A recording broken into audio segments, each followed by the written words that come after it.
Dans cette vidéo, je vais vous parler des dictionnaires. Alors, c'est quelque chose qui est particulièrement intéressant, particulièrement utile lorsqu'on programme en Python.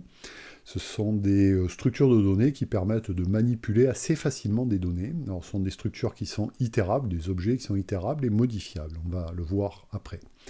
Donc là, j'ai créé un dictionnaire que j'ai mis dans la variable d, comme ça je vais pouvoir le manipuler.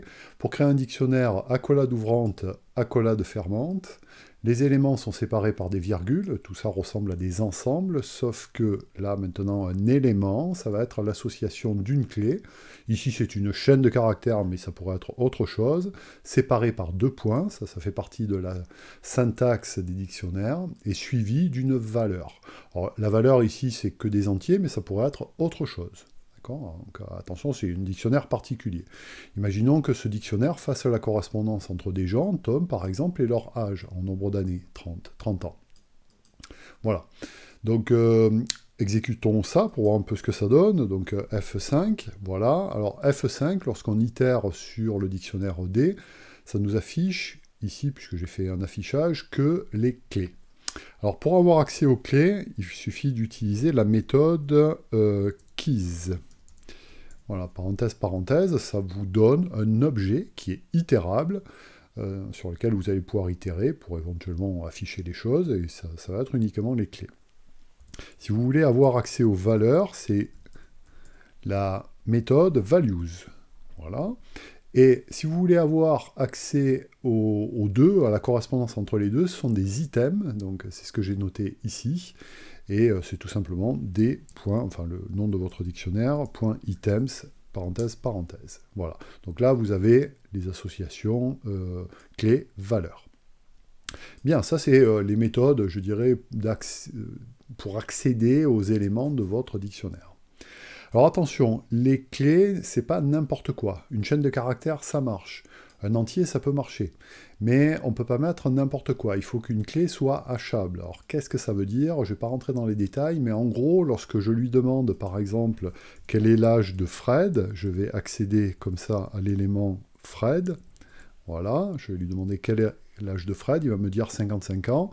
Pour retrouver la valeur, ici 55, associée à la clé, ici Fred, il va passer Fred, enfin la chaîne de caractères Fred à la moulinette, il va la hacher, ce qui va donner une adresse mémoire, si vous voulez, dans laquelle il va retrouver la valeur. Alors peu importe les détails, c'est des tables de hachage, si vous connaissez, c'est géré comme ça. Si vous ne connaissez pas, c'est pas grave. Sachez qu'il fait simplement un petit traitement sur la clé pour pouvoir retrouver la valeur correspondante. Alors, tout ça est modifiable. Imaginons qu'on soit trompé dans l'âge de, je sais pas, de Zoé, par exemple. Alors, Zoé, en fait, elle n'avait pas 20 ans, mais 22 ans. Donc, il suffit de taper D de Zoé égale 22. Voilà, et D a été modifié. Vous voyez que l'âge de Zoé, maintenant, c'est 22 ans. Alors, on peut rajouter des éléments. Par exemple, D de, je sais pas, Tarzan, ça va être... je sais pas, 77 ans par exemple. Bah, il a bien vieilli Tarzan. Donc regardons un petit peu ce que ça donne. Vous voyez que Tarzan était ajouté ici avec son âge 77. Et imaginons qu'on veuille mettre l'âge de Félix, qui est 2 ans par exemple, c'est un jeune, et on se trompe. On écrit par exemple D de 2 égale, on se trompe par rapport à la logique du dictionnaire. Imaginons qu'on écrive ça. Au lieu d'écrire D de Félix égale 2, on écrit D de 2 égale Félix. Donc qu'est-ce qui se passe? Eh bien en fait, ça ne produit pas d'erreur. C'est-à-dire que là, on vient d'ajouter un élément dans notre dictionnaire où la clé c'est 2 et la valeur c'est Félix. Vous voyez, donc attention, ça ne va pas produire une erreur. Hein. On peut très bien mélanger des clés de divers types. Ici, jusqu'à présent, j'avais mis que des chaînes de caractères, ici, ici, ici, ici, et Tarzan, mais on peut très bien mettre autre chose, comme des entiers par exemple. Alors, lorsqu'on s'aperçoit de ça et qu'on se rend compte qu'on s'est trompé, on peut faire del de D de 2. Voilà. Et D, maintenant, voilà, le champ de clé 2 a disparu. Donc del de 2 pour enlever des éléments. Voilà, donc des crochets permet d'accéder en lecture ou en écriture, si vous voulez, à l'élément dont la clé est spécifiée ici. Del pour supprimer un élément. Donc ça c'est quelque chose qui est vraiment, vraiment très très souple. C'est vraiment très très pratique. Donc par exemple, s'amuser à itérer for z in d.items. Voilà, deux points. Alors on va aller simplement afficher z. Donc là maintenant je vais itérer dans l'objet items. Voilà, donc là ça me donne des couples. Donc on peut par exemple faire des choses un petit peu plus malines. Par exemple, je vais accéder au nom, virgule, âge in des items, et du coup je vais avoir le nom, virgule, l'âge.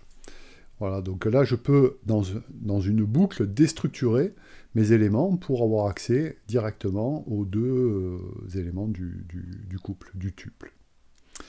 Donc voilà, les dictionnaires, c'est très très souple d'utilisation, c'est vraiment pratique, et vous pouvez mettre plein de choses. Donc là, ici, j'ai mis encore une fois que des entiers, mais on pourrait imaginer que, je sais pas, on va mettre notre ami Toto, soit associé, par exemple, je sais pas, une liste, par exemple, .7, dans laquelle je peux très bien mettre une liste aussi, voilà, une liste d'éléments. Voilà, donc là, pas de problème, voilà, Toto est associé à cette liste-là, voilà, qui contient des entiers et des listes. Par contre, si j'essaie de faire le contraire, voilà, 3,4 par exemple, égale ZZ, par exemple, là, il ne veut pas, puisque le type liste n'est pas hachable. Voilà. Donc c'est pour ça que je disais qu'il fallait que les clés soient hachables. Regardons un autre élément, la construction par compréhension de liste. Ça nous permettra de voir aussi la fonction zip. Alors imaginons qu'on ait deux listes d'éléments, des pommes, des poires et des Scooby-Doo. Ça va être les clés de notre dictionnaire, et L2, ça va être les valeurs. Donc à pommes, on associe, je sais pas, 2 euros, par exemple, les poires, 3 euros, les Scooby-Doo, 5 euros, par exemple. Donc si vous voulez construire un dictionnaire de manière, je dirais, classique, à partir de cette liste de clés, cette liste de valeurs, vous allez faire la chose suivante. D1 égale dictionnaire vide. Alors attention, hein, je l'avais dit dans une autre vidéo, mais accolade ouvrante, accolade fermante, ce n'est pas un ensemble vide, ici c'est un dictionnaire vide. Donc attention, danger. Ensuite, vous allez boucler sur les indices des deux listes L1 ou L2. On va imaginer que les deux listes ont la même taille. Donc vous allez faire un range sur le length de L1 par exemple, ou de L2, peu importe. Et vous allez dire que à la clé L1 de I, je mets la valeur L2 de I. Donc ça s'écrit comme ça. Voilà. Donc exécutons ce truc-là. Voilà. Donc là, je viens de construire un dico qui est D1, qui est ça. Donc pas de problème, ça marche bien. Mais par compréhension, on peut aussi faire des choses intéressantes. On peut construire le même dictionnaire, je dirais, en faisant comme ça. Accolade ouvrante, accolade fermante. Là, je vais mettre clé valeur. Où est-ce que je les récupère, ces clés valeurs? Donc, je vais récupérer en fait un tuple, un couple XY, clé valeur. Dans quoi? Alors, dans un zip des deux listes, L1 et L2. Donc, si je fais un zip de L1, L2, voilà, regardons ce que ça donne, le zip, en fait, bah, ça ne me dit pas grand-chose, mais ça va créer des couples, en fait, pomme 2, poire 3, Scooby-Doo 5.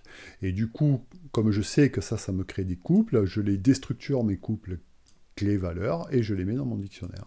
Et du coup, qu'est-ce que j'obtiens? Ben, j'obtiens mon dictionnaire qui est ici, donc j'ai D et D1, voilà. Et en fait, D est égal à égal D1. Est-ce que c'est les mêmes dictionnaires? Oui, c'est les mêmes dictionnaires. Voilà.